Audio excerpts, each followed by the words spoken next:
Ang programang ito ay rated SPG. Striktong patnubay at gabay ng magulang ang kailangan. Maaaring may masiselang tema, lengguwahe, karahasan, sexual, horror o droga na hindi angkop. Mas magising si Lolo Pepe, I'm sure itutuloy niya na yung plano niya na pag-disinherit sa'yo. And then, ikaw na yung sampid dito. Narito na nga ang ating pakaabangan ngayong Miyerkules sa Abot Kamay na Pangarap. Matagumpay nga na nagampanan ni Annalyn itong challenges na binigay ni Carlos dito kay Mang Pokwang. At dahil dito, mas nakatulong ng husto itong si Annalyn dahil may isang pasyente na ayaw nga magpapatingin ng doktor.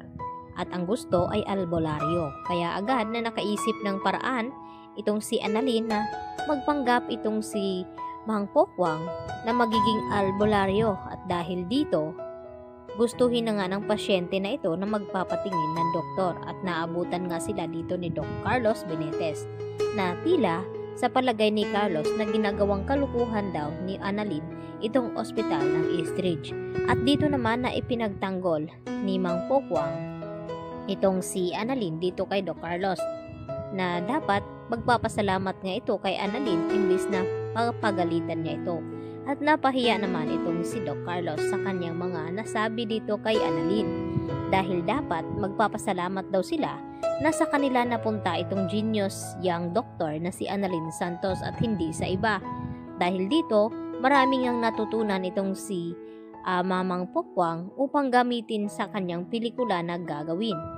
At dito naman na ibinigay na nga ang basbas ni Carlos Benitez dito kay Annalyn at Doc Lindon na makapunta sa seminar doon sa Japan. At tuwang-tuwa naman itong si Annalyn at ganoon din itong si Dr. Enriquez. At dahil sa tuwa, iniyakap naman ni Dr. Enriquez itong si Annalyn.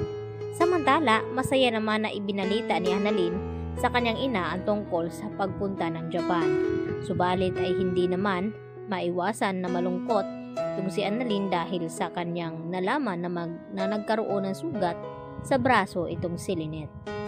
At hindi naman siya magsisinungaling dito kay Annalyn. Kaya sinabi niya kay Annalyn na may gusto daw siyang sabihin tungkol kay Doc Carlos. At dito naman na bigla dumating itong si Carlos.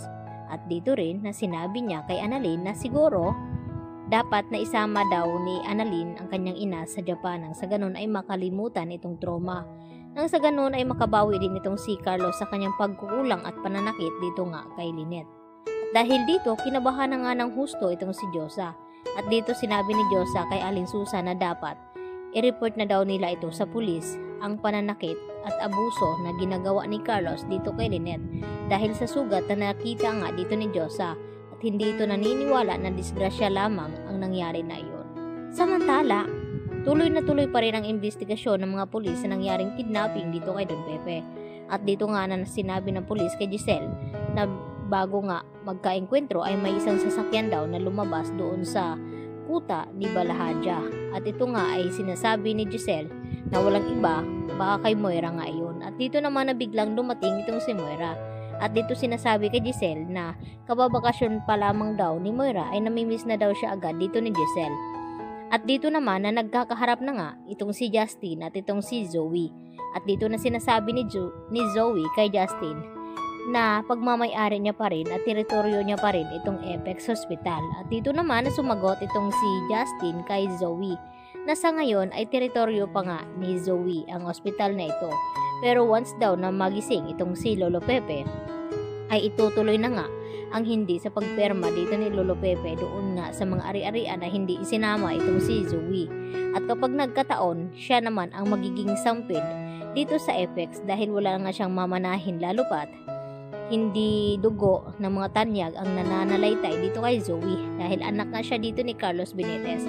At nagulat naman itong si Justin nang bigla din sumulpot itong si Moira at pinagtanggol itong kanyang anak na si Zoe na dapat hindi daw umaasta na tila may-ari itong si Justin. At siyempre hindi naman magpapatalo itong si Justin dito sa mag-ina hanggang sa sinabi niya na marami daw siyang alam na sikreto tungkol sa mag-ina na si Zoe at Moira. At nagulat naman ang dalawang ito. Baka may alam itong si Justin na itong si Zoe ay hindi talaga tunay na anak dito ni RJ. Kaya yan naman ang ating pakatutukan at pakaabangan bukas mga kapuso dahil tumitindi na nga ang mga revelasyon na ating aabangan dito sa Abot Kamay na Pangarap. Yan lang po at at marami pong salamat.